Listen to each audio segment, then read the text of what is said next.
দেখুন না, শাস্ত্রবিদ্যায় কত বিজ্ঞ পারদর্শী যেমন ভট্টাচার্য, চক্রবর্তী, মিশ্র আরো কতজন পণ্ডিত সমাজে যারা সম্মানিত, এমনকি স্বয়ং ব্রহ্ম ওনাদের কাছে হার মানবেন। এই সকল পণ্ডিতের মধ্যে সবচেয়ে বড় হলেন নিমাই পণ্ডিত। দেখুন না, তিনি কত সুন্দর হরিনামের সাথে ব্যাকরণ শাস্ত্রকে পাঠ করান। ঠিক বলেছেন, তিনি শাস্ত্রবিদ্যাকে এত সহজভাবে উপস্থাপন করেন, তাই তো আমরা ওনার শরণাপন্ন হয়েছি। হরি হরি হরি হরি।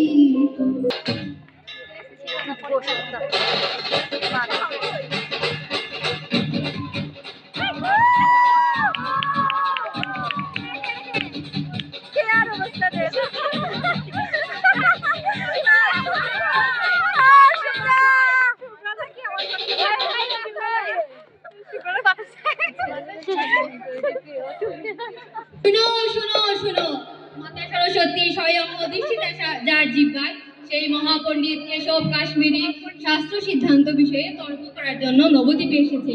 তিনি দেশ বিদেশের বিখ্যাত পণ্ডিতদেরকে পরাজিত করে আজ দিগ্বিজয়ী হিসেবে খ্যাত হয়েছেন। এখন তিনি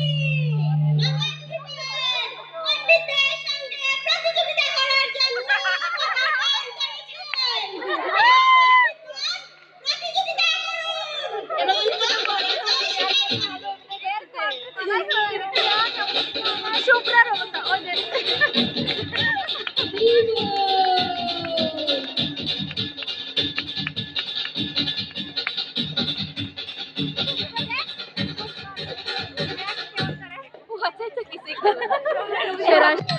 Anu.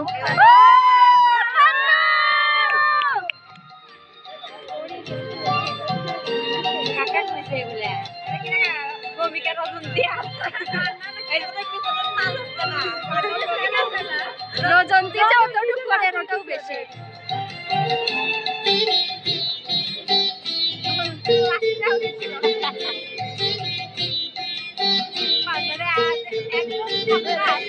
হরিহরায় নমঃ কৃষ্ণ যাদবায় নমঃ যাদবায় মাধবায় কেশবায় নমঃ হরিহরায় নমঃ কৃষ্ণ যাদবায় নমঃ যাদবায় মাধবায় কেশবায় আগে করলাম যাদবায় মাধবায় কেশবায় নমঃ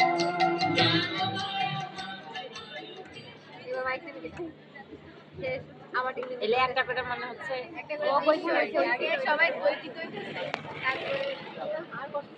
তুমি কি করতে আর তোমরা তোমাদের সাথে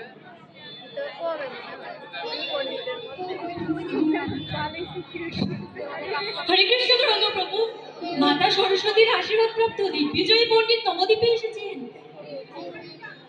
শাস্ত্রবিজ্ঞান থেকে প্রতিযোগিতার আহ্বান জানিয়েছে, না হলে নবদ্বীপবাসীকে বিজয়পত্র দিতে হবে। হ্যাঁ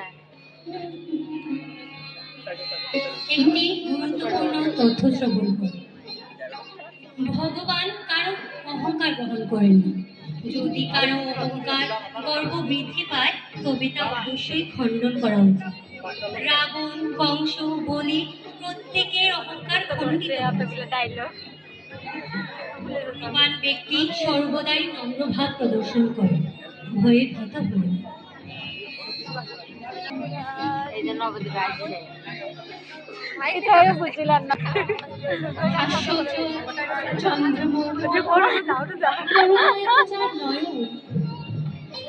তার সৌন্দর্য মানকারী যার দন্ত পৌঁতে, সিংহগ্রীব, বজ্রকণ্ঠ, অপূর্ব রূপ।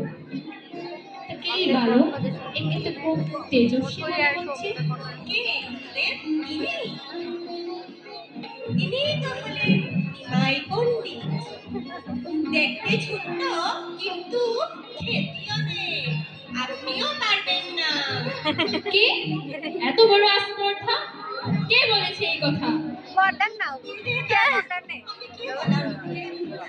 কিন্তু ওনার সমকক্ষ কেউই হতে পারবেন না। কিন্তু আপনি মনে করবেন শয়তানি লাগে না নদিয়ার মানুষজন বলে লাগে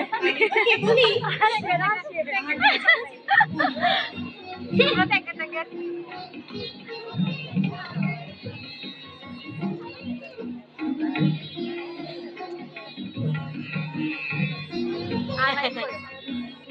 ওরে বাবা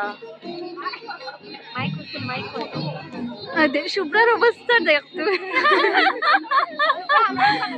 শুভ্রা স্টল দা শো ঠান্ডার মধ্যে আসতে দেখলাম বাতাস দিচ্ছে নিমাই পণ্ডিত লোকেরা আপনার কথা বলা বলি করছিল। ছোট বালকদের নাকি ব্যাকরণ শিক্ষা দান করেন, বেশ ভালোই পাঠদান করান শুনেছি। আপনার শিষ্যরাও বেশ পারদর্শী। মারতে কি টাকা আমি কেবলই চেষ্টা করি, যে বিদ্যা আমি প্রাপ্ত করতে পারিনি আমার শিষ্যতা কি হতে পারে। আপনি দিগ্বিজয়ী, আপনার রাজন, কর্তৃত্বের সীমা নেই। রাজন এমন কিছু নেই যা আপনি বর্ণনা করতে পারেন না। আপনি যদি কৃপাপূর্বক মাতা গঙ্গার মাহাত্ম্য বর্ণনা করেন, যা শুনলে ছবি তুলছে, সকলের পাপ বিমোচিত হবে। অবশ্যই। গান বলবে বোধহয়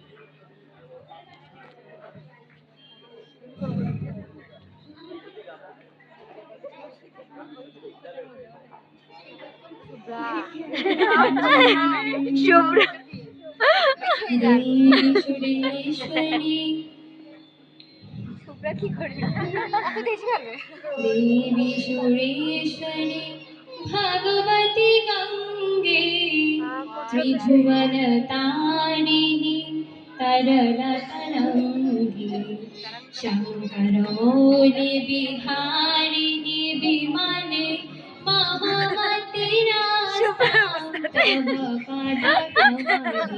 ভাগীরথী সুখদায়িনী মাতা तव जल महिमा निगमे ख्याता न हम जाने तव महिमानं पाहि कृपामयि मामा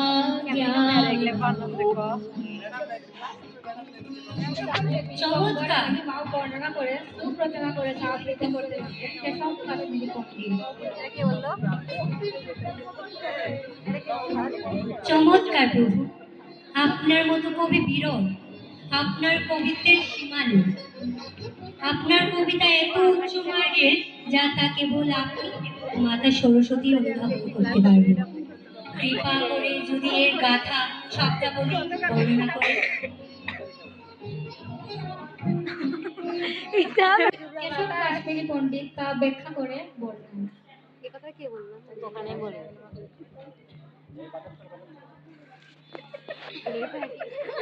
আপনার কবিতার রাজন, তারা ছবি যদি তুলছো আপনি নি? বর্ণনা করতেন। দেবী সুরেশ্বরী ভগবতী গঙ্গে ত্রিভুবন তারিণী তরল তরঙ্গে। শুভ্রা হাত মাথায় হাত তুমি এত তাড়াতাড়ি কিভাবে মনে রাখলে? মাতা সরস্বতীর কৃপায় আপনি যা বলতে পারেন আমি কেবল তা ওই শুনে একবারে শুনে রাখতে পারি প্রভু। মুখস্থ করে রাখছে কৃপাপূর্বক যদি আপনি এর দোষগুণ সমূহ বর্ণনা করেন। অসম্ভব। এই কবিতায় শব্দ, শুভ্রার অবস্থা ছন্দ, দেখ। অলংকার, উপমায় যথেষ্ট পরিপূর্ণ। এতে বিন্দুমাত্র দোষমাত্র নেই। নিঃসন্দেহে এই কবিতা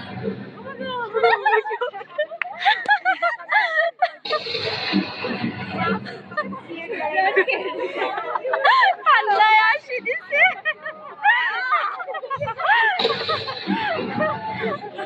বুঝতে বের হলাইছ না এই দুটোর জন্য সমস্যা নিঃসন্দেহে এই কবিতা প্রতিভার প্রয়োজন, কিন্তু আমি যদি সাবধানতার সহিত এর বিচার করি কোনো না কোনো দোষগুণ অবশ্যই উদ্ঘাটিত হবে। প্রভু, আপনি যদি এর অনুমতি দেন। তুমি সামান্য ব্যাকরণের বিদ্যার্থী মাত্র, তোমার কি অধিকার আছে বিচার করার? আমার কোনো জ্ঞান নেই প্রভু, শাস্ত্র জ্ঞান পাণ্ডিত্য হয়তো আমার নেই, কিন্তু এখানে উপস্থিত প্রত্যেক পণ্ডিতগণ এই কবিতা শুনেছেন। যদি আপনি শুভ্রা একটু অনুমতি দেন তাহলে আমি এর দোষগুণ বিচার করতে পারি। আচ্ছা দেখি কি বিচার করো তুমি। আপনার কবিতায় একটি শব্দ বিশেষভাবে বিশ্লেষিত হয়েছে। শব্দটি হচ্ছে ভবানী ভর্তু। ভবানী শব্দের অর্থ হচ্ছে শিবের পত্নী, আর ভর্তু শব্দের অর্থ হচ্ছে পতি। ভবানী আর কারই পত্নী হতে পারেন প্রভু? আওয়াজ করবে হোয়াট হোয়াট দিদি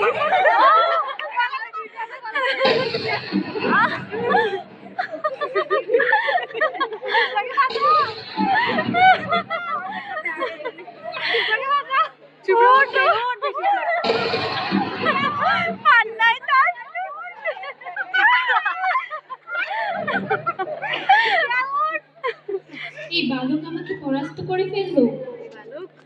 হয়তো মাতা সরস্বতীর চরণে অপরাধ হয়ে গেছে, সেটা আরো আগে দিতে তাই আমার প্রতিভা সংকুচিত হয়েছে। তা না হলে এই সাধারণ বালকের পক্ষে এরূপ ব্যাখ্যা করা সম্ভব নয়। চলে আসছে দুটো একটু দুটো গানে চাই শোনো নিমাই পণ্ডিত, তোমার এই ব্যাখ্যা শুনে আমি বিস্মিত। না তুমি কবি, না তুমি শাস্ত্র জ্ঞানে পারদর্শী, কিভাবে তুমি তা ব্যাখ্যা করলে? শোনো পণ্ডিত মহাশয়, আমি অনারী। এই সব কিছু মাতা সরস্বতী আমার মাধ্যমে করিয়েছেন। বড় বড় কবিদেরও ভুল থাকে, এইদিকে শমিকা সেই ভুলগুলোকে উপেক্ষা করে প্রতিভার পরিচয় দেওয়া দরকার। লাস্টে মনে হয় কিছু একটা আছে যোগ্য নই। সামান্য বালক হয়ে আমি চাপল্যতা প্রদর্শন করেছি। আজ আপনি আসতে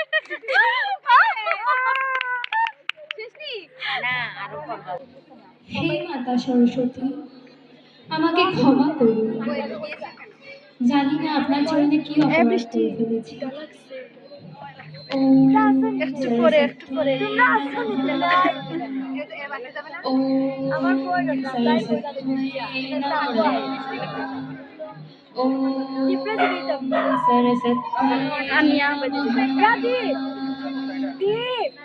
এবার স্বপ্নে মাতা সরস্বতী তুমি যার কাছে আজ পরাজিত হয়েছ, তিনি হচ্ছেন পরমেশ্বর। এগুলো যে সুন্দর লাগে আমি তার চরণে সর্বদাই দাসী। তাই আমি তার সামনে আসতে লজ্জা পাই। তুমি যে তার কাছে পরাজিত হয়েছ, যার কাছে আমি আচ্ছা দেখেছো তুমি যে পরাজিত হয়েছ, এটা তোমার পরাজয় নয়, এটা তোমার বিজয়। তাই তুমি শীঘ্রই গেল চরণ এবার মহাপ্রভু আসলেন। সকালবেলা ঘুম থেকে উঠে কাশ্মীরি এটা অর্ণায় মনে হয় মহাপ্রভুর নিকট যান এবং প্রণতি নিবেদন করেন।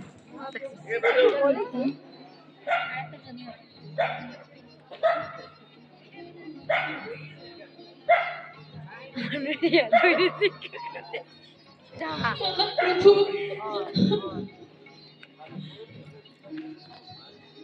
কি হয়েছে হে বিপ্রবর? আমাকে ক্ষমা করুন। এবার ওনারা আলিঙ্গন করলেন। অর্ণা শুনো বিপ্রবর, পৃথিবীকে জ্ঞান দ্বারা খণ্ডিত করার ইচ্ছা আমার নেই। জ্ঞানের প্রকৃত লক্ষ্য হওয়া উচিত ভগবানকে প্রাপ্ত হওয়া। সেই অনাদির আদি শ্রী গোবিন্দের শ্রীচরণে নিজেকে নিবেদিত করা। এই কাজটা আমরা হরিনাম জপের মাধ্যমে করতে পারি। মাতা সরস্বতীর কাছে আমাদের এই প্রার্থনা, যেন আমরা হরিনাম জপে উৎসাহিত হতে পারি।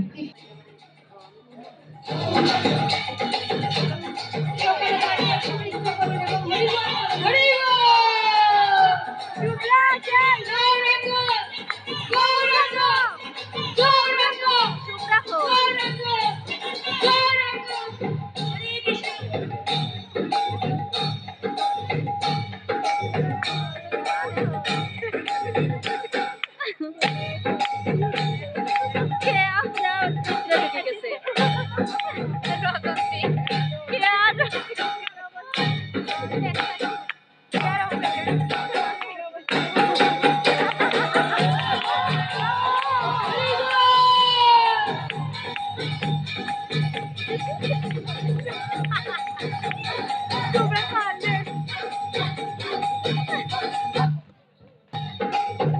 সুন্দর লাগে